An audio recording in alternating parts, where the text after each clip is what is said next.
Hi hello friends, నేనైతే ఇప్పుడు నిమ్మకాయలు ఆడడానికి వచ్చాను. చూడండి, ఇది నిమ్మ చెట్టు. అయితే నిమ్మ చెట్టు దగ్గర నేను నిమ్మకాయలు ఎత్తుండగా నాకు ఒక పురుగు కనిపించింది. అది అచ్చము ఆకుల్లోనే కలిసిపోయింది. నేను ఆకుని ముట్టబోయాను కూడా, కానీ అది దగ్గరికి వెళ్ళి చూసాక తెలిసింది అది పురుగని. ఇందులోన చూపిస్తాను. అది మీకు ఏది పురుగో ఏది ఆకులా కనిపిస్తుందో తెలిస్తే కమెంట్ చేయండి. చూడండి, చూపిస్తున్నాను ఫ్రెండ్స్. ఇంకా దగ్గర నుంచి చూపిస్తాను. చూడండి, అందులో నా పురి అక్కడ ఉందో కనబెడితే మీకు నా తరపున ఒక గిఫ్ట్.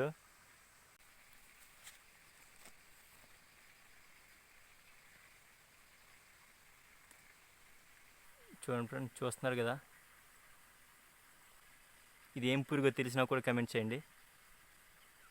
చూడండి, ఆకుల దగ్గర కలిసిపోయింది.